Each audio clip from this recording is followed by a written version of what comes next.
Welcome to ji switch. मेरा नाम है सिमरन श्रीवास्तव और इस वक्त मैं एक हफ्ते से भी ज़्यादा कैलकाटा यानी कोलकाता में मौजूद हूँ, covering the very famous RG Kar medical college and hospital case.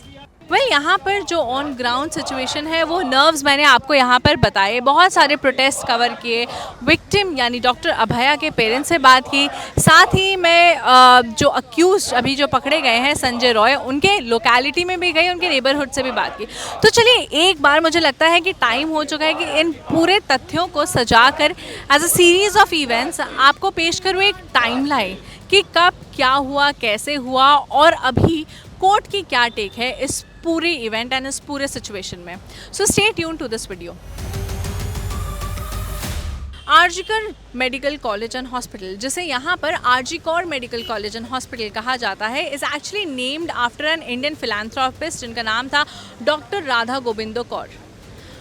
RG Kaur hospital जो है वो ईस्टर्न इंडिया का one of the oldest colleges में से आता है। 100 साल से भी ज़्यादा हो गए इस कॉलेज एंड हॉस्पिटल को। लेकिन आपको ये जानकर हैरानी होगी, ये जो पहला इंसिडेंट यहाँ सामने आया है, एज़ पर डॉक्टर्स एंड वहाँ के स्टाफ, ये कोई पहला इंसिडेंट नहीं है। इसके पहले भी वहाँ पर महिला डॉक्टर्स के साथ ऐसे मोलेस्टेशन के केसेस हुए हैं, वहाँ पर पहले भी सुसाइड केसेस हुए हैं, लेकिन ये ऐसा केस क्यों है जो हाईलाइट में आया। तो चलिए एक बार इस केस पर बात करते हैं। 8 अगस्त 2024 आरजीकर मेडिकल कॉलेज में एक 31 year old PG second year resident doctor Abhaya अपने 36 घंटे यानी 36 आवर ड्यूटी पर मौजूद थी। रात के 11 साढ़े 11 बजे उन्होंने अपने पेरेंट्स से बात की। आपको बता दूं, डॉक्टर अभया जो है वो कॉलेज के हॉस्टल में नहीं रहती थी। उनके पेरेंट्स ने उन्हें अभी अभी एक नई गाड़ी दी थी ताकि वो सेफली एंड सिक्योरली रास्ते से अपने घर जा सकें। लेकिन उन्हें और उनके पेरेंट्स को क्या पता था कि उनका वर्क प्लेस यानी जो हॉस्पिटल जहाँ पर सबको लगता था कि वो काफ़ी सुरक्षित है, वहीं पर उनके साथ ये हैवानियत हो जाएगी। तो चलिए 8 अगस्त की रात की बात करते हैं, जब रात को 11:30 बजे वो खा पी कर अपने पेरेंट्स को कॉल करती हैं और कहती हैं कि आप लोग भी खाकर सो जाइएगा, हमने बाहर से खाना ऑर्डर किया है, मेरे साथ कुछ 4 इंटर्न डॉक्टर्स हैं, हम डिनर करेंगे एंड फिर मैं कल आपसे बात करती हूँ। डॉक्टर्स की लाइफ वैसे भी काफ़ी हेक्टिक होती है, specially when we are talking about resident doctors. रात के 11:30 बजे उनके पेरेंट्स ने बताया कि ये उनसे उनकी लास्ट बात हुई थी। उसके बाद सुबह 9:30 बजे यानी 9 अगस्त को हॉस्पिटल में एक डॉक्टर को एक म्यूटिलेटेड सेमी न्यूड बॉडी मिलती है, जिस पर कपड़े बस ऐसे आधे बिछे हुए हैं। वो मिलती है इमरजेंसी बिल्डिंग के 3rd फ्लोर में मौजूद सेमिनार हॉल से। वहीं दूसरी तरफ वो पेरेंट्स अपनी बेटी को कॉल करते हैं सुबह 10:30 बजे। उनके पिता का कहना है कि मेरी वाइफ बेटी को कॉल कर रही थी, रिंग जा रही थी, लेकिन किसी ने फ़ोन नहीं उठाई। कैसे उठाती, मेरी बेटी तब तक गुजर चुकी थी। इसका बारे में शुक्रवार में बृहस्पतिवार मेरा सुबह में मेरा लड़की ड्यूटी में गया था, 8:10 से घर से निकला। उसको ओपीडी था हॉस्पिटल में, ओपीडी करके रात डाउन देना था, देना पड़ता है। वो 5-6 बज जाता है का काम करने के लिए। 5 बजे माँ के साथ बात हुआ था, फिर 11:15 का टाइम में भी माँ से बात हुआ था। वो बोला जी हम लोगों का 4 आदमी का खाना आया है, हम लोग खाना खा रहा है, आप लोग खाना खा के सो जाइए। वो ऐसे ही बात होता था। सुबह में हम घर में नहीं था, हम काम में था। लड़की मेरा माँ को उठकर माँ को फ़ोन किया था, माँ बार बार फ़ोन कर रहे थे, फ़ोन रिंग हो रहा था, लेकिन कोई उस टाइम तो मेरा लड़की गुजर ही गया है। ये था डॉक्टर अभया के पिता के वर्ड्स हमारे पास। और इसके बाद जो हुआ वो और भी शर्मनाक था। हॉस्पिटल में आरजीकर जुरिस्डिक्शन की पुलिस पहुंचती है और वहां पर वो छानबीन करती है। Meanwhile assistant superintendent of RG Kar hospital parents को कॉल करते हैं अराउंड 11 बजे और कहते हैं कि आपकी बेटी की तबीयत बहुत ख़राब है, आप हॉस्पिटल आ जाइए। 11:30 बजे उन्हें वापस एक कॉल जाता है असिस्टेंट सुपरिटेंडेंट का ही, और वो कहते हैं कि आपकी बेटी ने सुसाइड कर लिया। हैरान पेरेंट्स सोचते हैं कि रात को 11:30 बजे तक तो मेरी बेटी बिल्कुल ठीक थी, अचानक ऐसा क्या हुआ। जब वो हॉस्पिटल पहुंचते हैं और उनका कहना है ये, और मीडिया रिपोर्ट्स में भी सामने आया है कि उन्हें उनकी बेटी की बॉडी तक नहीं देखने दिया गया था, 3 घंटे इंतज़ार करवाया गया था।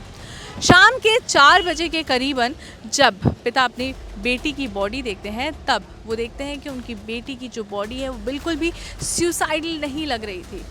उनके साथ कोई अनहोनी हुई थी। उन्होंने एक फ़ोटो लिया और अपने परिजनों को दिखाया।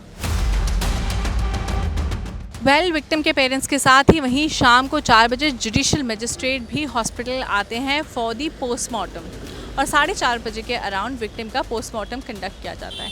एक बात मैं यहाँ आपको बता दूँ कि ये भी एक रूल का उल्लंघन था। वेल पोस्टमार्टम वहाँ पर कंडक्ट किया जाता है जो कि वो क्राइम स्पॉट ना हो, यानी कि किसी दूसरे हॉस्पिटल में पोस्टमार्टम होना चाहिए ताकि जो रिज़ल्ट है, जो रिपोर्ट है वो न्यूट्रल रहे और किसी तरह की एविडेंस टैम्परिंग ना हो। लेकिन इस केस में डॉक्टर अभया के केस में उनके ही हॉस्पिटल में, आर्जिकर हॉस्पिटल में उनका पोस्टमार्टम कंडक्ट किया जाता है। दो it was वीडियोग्राफ्ड but still it was done at the RG Kar hospital. Postmortem होने के बाद रात के 11:30 बजे पुलिस एक एफआईआर दर्ज करती है। आप सोचिए, सुबह 9:30 बजे के करीबन बॉडी मिलती है और रात के 11:30 बजे पुलिस एफआईआर दर्ज करती है। चलिए, ये हुई 9 अगस्त की बात। 10 अगस्त को सीसीटीवी फुटेज के बेसिस पर पुलिस एक अक्यूज्ड जिसका नाम है संजय रॉय, जो कि सिविक वॉलंटियर था कोलकाता पुलिस का, उसे अरेस्ट करती है on the basis of CCTV footage. और जो वो ब्लूटूथ हेडसेट होता है ना, वो सेमिनार रूम में पाया गया। सीसीटीवी में देखा गया कि रात के 2-3 बजे के करीबन संजय रॉय सेमिनार रूम में जा रहा है और जब वो बाहर आ रहा है तब उसके गले पे वो हेडसेट नहीं है। संजय रॉय का जब प्रोफाइल हमने छानबीन की तो हमने देखा कि वो 3 साल के करीबन 2-3 साल से वो आर्जिकर में उसका बहुत पहले से आना जाना था। वो एक सिविक वॉलंटियर था कोलकाता पुलिस का। सिविक वॉलंटियर वो लोग होते हैं जो कोलकाता पुलिस को यहाँ पर मदद करते हैं और एक तरीके से वो भी खुद को पुलिस से समझने लगते हैं, लेकिन वो होते नहीं हैं। चलिए, संजय रॉय की गिरफ्तारी हो जाती है। 11 अगस्त को waste Bengal government assistant superintendent of RG Kar medical college and hospital का ट्रांसफ़र करवा देती है, जिन्होंने विक्टिम के पेरेंट्स को बताया था कि आपकी बेटी ने सुसाइड कर लिया। 12 अगस्त को RG Kar medical college and hospital के जो प्रिंसिपल है डॉक्टर सुदीप घोष, वो रिज़ाइन कर देते हैं ऑन मॉरल ग्राउंड्स। ये वही डॉक्टर सुदीप घोष है जिन्होंने सवाल उठाया था कि विक्टिम जो है वो रात के 2-3 बजे सेमिनार हॉल में क्या कर रही थी, और फिर उन्होंने कहा कि वो मॉरल ग्राउंड्स पे रिज़ाइन कर दें और झटपट उन्हें तुरंत ही दूसरे कैलकाटा नेशनल मेडिकल कॉलेज का प्रिंसिपल नियुक्त कर दिया जाता है। 13 अगस्त को कैलकाटा हाईकोर्ट इस पूरे मामले का कॉग्निजेंस लेती है और सबसे पहले तो प्रिंसिपल से ये सवाल पूछती है कि आप एक कॉलेज के प्रिंसिपल होकर रिज़ाइन करते हैं और दूसरे कॉलेज के प्रिंसिपल कैसे नियुक्त हो जाते हैं। तो उसके बाद कैलकाटा हाईकोर्ट उन्हें 15 दिन की एक छुट्टी पर भेज देती है। दूसरा सवाल जो कैलकाटा हाईकोर्ट उठा रही थी वो ये था कि कैसे पुलिस ने एफआईआर दर्ज करने में इतनी देरी क्यों कर दी, बॉडी के मिलने के इतने घंटों बाद एफआईआर इतनी लेट क्यों दर्ज हुई, और तीसरी ये कि पोस्टमार्टम उसी हॉस्पिटल में क्यों किया गया। इसके बाद कैलकाटा हाईकोर्ट ने 13 अगस्त को ही ये ऑर्डर पास किया कि अब इस केस को सीबीआई को ट्रांसफ़र कर देना चाहिए, क्योंकि अगर लंबे समय तक कैलकाटा पुलिस के पास ये केस रहती है तो एविडेंस टैम्परिंग का मामला आ सकता है, और जो कि आया भी। 14 अगस्त को अचानक से उस सेमिनार हॉल के फ्लोर पर रेनोवेशन का काम शुरू हो जाता है। आर्जिकर हॉस्पिटल जो कि एक हेरिटेज बिल्डिंग के तहत आता है, ऐसा कहा गया, जो कि सामने आया कि म्यूनिसिपल कॉर्पोरेशन ने ऐसा कोई भी ऑर्डर पास नहीं किया था कि वहाँ पे रेनोवेशन का काम होना चाहिए, लेकिन बावजूद इसके वहाँ रेनोवेशन का काम शुरू हो जाता है। खैर, 14 अगस्त रात अराउंड 11:55 जब इंडिपेंडेंस का दिन शुरू होने वाला है, जिसे हम कहते हैं on the eve of independence, west Bengal की महिलाएँ एक पीसफुल प्रोटेस्ट जारी करती हैं जिसका नाम है नाइट इज़ आवर्स, जिसका नाम होता है मेरा रात दखल करो। इसका मतलब कि महिलाओं की ही रात है, महिलाएं रात को असुरक्षित कैसे हो सकती हैं। उसी रात को RG Kar medical college and hospital में जब ये पूरा प्रोटेस्ट हो रहा है, वहाँ अचानक से एक मॉब घुस जाती है, और मॉब ऐसी वैसी नहीं, 1000 से 2000 लोगों की एक भीड़ होती है जो वहाँ घुस जाती है और वैंडलिज्म शुरू कर देती है। हर तरफ तोड़फोड़, मंच तोड़फोड़ कर रही है, वहीं इमरजेंसी बिल्डिंग में घुस जा रही है, और इसमें देखा जा रहा है कि पुलिस साइड में खड़ी है। जब मैं आर्जिकर हॉस्पिटल पहुंची और वहाँ के प्रोटेस्टिंग डॉक्टर से बात किया तो उन्होंने कहा कि जिस रात ये वैंडलिज्म हुआ उस रात हम वहीं मौजूद थे और पुलिस खुद हमारे साथ भागकर हॉस्टल की तरफ जा रही थी, क्योंकि वो खुद ही रेडी नहीं थी कि ऐसी कोई भीड़ भी आ सकती है। But they didn't move a single step. Then after 12 a.m. or after 12 a.m. they just attacked on police. They just attacked on the police. They broke the emergency gate. They entered into our college. We were present right in front of the emergency gate. We ran from there and went to our hostel room, LT, bathroom, anywhere, wherever we got any place we went there. তখন কি এখানে 3000 থেকে 5000 লোক ছিল?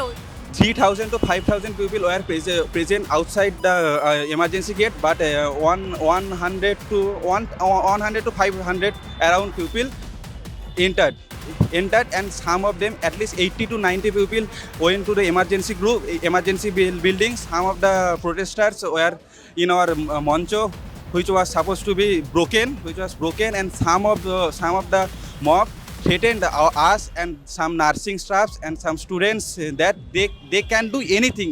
आप सोचिए कि इस भीड़ को किसने कहा वहाँ जाने के लिए? ये भी एक बड़ा सवाल उठता है, एक बड़ा क्वेश्चन मार्क यहाँ उठता है।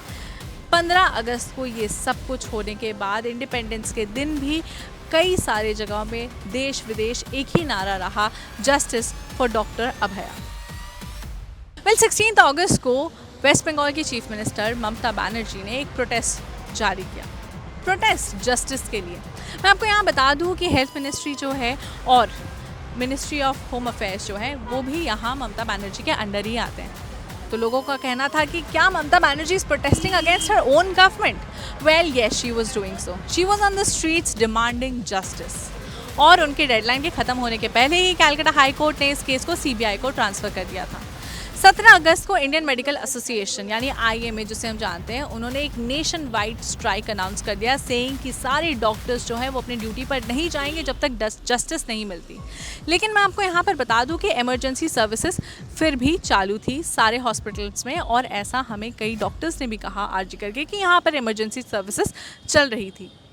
17 से लेकर 20 अगस्त यानी अब तक भी, सिर्फ 20 अगस्त की बात करें तो गलत होगा, लेकिन अब तक यानी आज 24 अगस्त है, अब तक भी प्रोटेस्ट चलते ही जा रहे हैं। 20 अगस्त को सुप्रीम कोर्ट ने सुओ मोटो कॉग्निजेंस लेते हुए इस पूरे मैटर की हियरिंग की, और यहाँ पे भी उन्हीं तथ्यों को सामने रखा कि पहली तो FIR लेट क्यों दर्ज हुई, दूसरी यहाँ पर प्रिंसिपल और वाइस प्रिंसिपल की भूमिका पर भी सवाल उठाए। ममता बनर्जी की सरकार पर फटकार लगाया कि उन्होंने किस तरीके से पूरे इस मामले को हैंडल किया है, पोस्टमार्टम क्यों उसी कॉलेज में हुआ, और ये एविडेंस टैम्परिंग का मामला जो बार बार आ रहा है, कैसे एक मॉब कॉलेज में घुस जाती है और कैसे सेमिनार रूम जो हॉल है वहाँ पर अचानक से रेनोवेशन का काम शुरू हो जाता है। हालांकि नेशनल टास्क फोर्स को नियुक्त कर दिया गया 20 अगस्त को ही कि वो डॉक्टर्स की सुरक्षा में खड़े रहे, और सुप्रीम कोर्ट ने ये भी कहा और डॉक्टर्स से रिक्वेस्ट की कि वो अपने सर्विसेज पर वापस लौट जाए। अब अगर हम बात करें संजय रॉय की, तो संजय रॉय को पुलिस ने, कलकत्ता पुलिस ने 23 अगस्त तक कलकत्ता हाई कोर्ट के कहने पर कस्टडी में रखा था। यहाँ पर जो मामला सामने आ रहा है और यहाँ पर जो मीडिया रिपोर्ट से सामने आ रहा है कि पहले तो उनका पॉलीग्राफिक टेस्ट हुआ जिसकी रिपोर्ट अभी तक सामने नहीं आई, और दूसरा कि वो कोई किसी भी तरीके का पछतावा नहीं दिखा रहे अपने बिहेवियर में। अब मैं आपको यहाँ पर ये भी बता दूँ कि फैक्ट्स को न्यूट्रल रखने के लिए जब मैं संजय रॉय की लोकेलिटी गई तो उनके परिजनों और उनके नेबरहुड का भी यही कहना था कि वो दारू पीते थे, शराब की लत उन्हें हमेशा से थी, लेकिन ये इतना बड़ा क्राइम वो अकेले करेंगे इस पर उन्हें भी शक है।